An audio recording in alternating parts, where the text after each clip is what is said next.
ಎಲ್ರಿಗೂ ನಮಸ್ತೆ, welcome back to my YouTube channel. ಹೌದು, ಸಾಮಾಜಿಕ ಜಾಲತಾಣದಲ್ಲಿ ವೈರಲ್ ಆಗಿರುವ ನ್ಯೂಯಾರ್ಕ್ನ ಎಂಪೈರ್ ಸ್ಟೇಟ್ ಬಿಲ್ಡಿಂಗ್ ಮೇಲೆ ಪ್ರಪೋಸ್ ವಿಡಿಯೋ ಇದೆ. ಈ ಘಟನೆ ಏಂಜಲೀನಾ ನಿಕೋಲೋ ಮತ್ತು ಲೆವೆನ್ ಬರ್ಕೋಸ್ ಎಂಬ ಸಾಹಸಪ್ರಿಯ ಜೋಡಿ ಅನುಮತಿ ಇಲ್ಲದೆ ಎಂಪೈರ್ ಸ್ಟೇಟ್ ಬಿಲ್ಡಿಂಗ್ನ ಅತ್ಯುನ್ನತ ಆಂಟೆನಾ ಭಾಗಕ್ಕೆ ಹೇರಿದರು.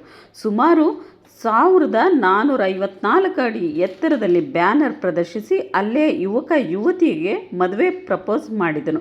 ಆಕೆ ಪ್ರಪೋಸ್ ಒಪ್ಪಿಕೊಂಡ ನಂತರ ಇಬ್ಬರು ಅಪ್ಪಿಕೊಂಡು ಸಂಭ್ರಮಿಸಿದರು. ಆದರೆ ನೆಕ್ಸ್ಟ್ ಇರೋದೇ ಟ್ವಿಸ್ಟ್. ಅದೇನು ಅಂತ ಹೇಳಿದ್ರೆ, ಪೊಲೀಸರು ಅವರನ್ನು ಬಂಧಿಸಿದರು. ಈ ವಿಡಿಯೋ ಮಾಡಿರೋದು ಪೊಲೀಸರೇ. ಸೊ ಯಾಕಂತ ಹೇಳಿದ್ರೆ ವಿಡಿಯೋ ವೈರಲ್ ಆಗಿರೋದು ಕೂಡ ಅವರಿಂದಲೇ ಅಂತಲೇ ಹೇಳ್ಬೋದು. ದೂರದಿಂದ ಎಷ್ಟು ಚೆನ್ನಾಗಿ ವಿಡಿಯೋ ಅವರೇ ಮಾಡಿಕೊಟ್ಟಿದ್ದಾರೆ ನೋಡಿ. ಸೊ ಪೊಲೀಸರು ಅವರನ್ನು ಬಂಧಿಸಿದರು. ಅತಿಕ್ರಮ ಪ್ರವೇಶ, ನಿರ್ಲಕ್ಷ್ಯದಿಂದ ಜೀವಕ್ಕೆ ಅಪಾಯ ಉಂಟು ಮಾಡಿದ ಆರೋಪ ಸೇರಿದಂತೆ ಹಲವು ಪ್ರಕರಣಗಳನ್ನು ದಾಖಲಿಸಿದ್ದಾರೆ.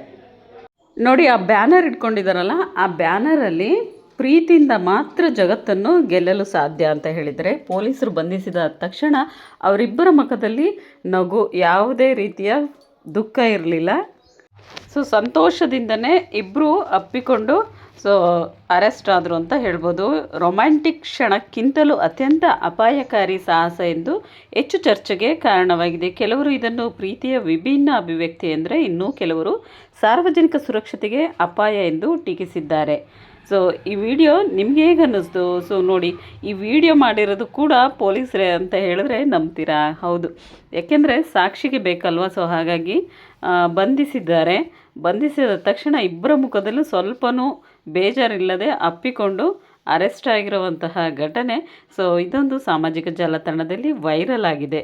ನನಗನಿಸಿದ್ದು, ಅವರು ಯಾವುದೇ ಸಪೋರ್ಟ್ ಇಲ್ಲದೆ ಅಷ್ಟು ಎತ್ತರಕ್ಕೆ ಎಂಪೈರ್ ಬಿಲ್ಡಿಂಗ್ನ ಹತ್ತಿ ಪ್ರಪೋಸ್ ಮಾಡಿದ ರೀತಿ, ಅದು ಅಲ್ಲದೆ ಏನಾದರೂ ಬಿದ್ದಿದ್ರೆ ಏನು ಗತಿ, ಏನಾದರೂ ಆಗಿದ್ದರೆ ಏನು ಗತಿ. ಸೊ ಇದೊಂದು ತಲೆಯಲ್ಲಿ ಓಡ್ತಾ ಇತ್ತು.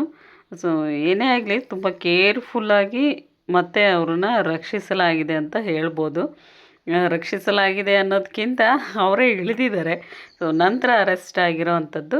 ಸೊ ಆ ಬ್ಯಾನರ್ನಲ್ಲೂ ಕೂಡ ಇದು ಪ್ರೀತಿಯಿಂದ ಮಾತ್ರ ಜಗತ್ತನ್ನು ಗೆಲ್ಲಲು ಸಾಧ್ಯ ಅಂತ ಕೂಡ ಬ್ಯಾನರ್ ಕೂಡ ಮಾಡಿಸ್ಕೊಂಡಿದ್ದಾರೆ.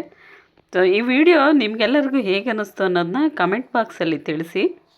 ಈ ಹುಚ್ಚು ಪ್ರೀತಿಗೆ ನಿಮ್ಮ ಅಭಿಪ್ರಾಯನ ಕಮೆಂಟ್ ಬಾಕ್ಸಲ್ಲಿ ತಿಳಿಸಿ ಫ್ರೆಂಡ್ಸ್. ಹಾಗೆಯೇ ಮತ್ತಷ್ಟು ವೀಡಿಯೋಸೊಂದಿಗೆ ಮತ್ತೆ ಖಂಡಿತ ಸಿಗ್ತೀನಿ. ನೆಕ್ಸ್ಟ್ ಲಾಗಲ್ಲಿ ಯಾರೆಲ್ಲ ಹೊಸಬರು ನನ್ನ ಚಾನಲ್ನ ನೋಡ್ತಾ ಇದ್ದರೆ ಇವಾಗಲೇ ಹೋಗಿ ಸಬ್ಸ್ಕ್ರೈಬ್ ಮಾಡ್ಕೊಳ್ಳಿ.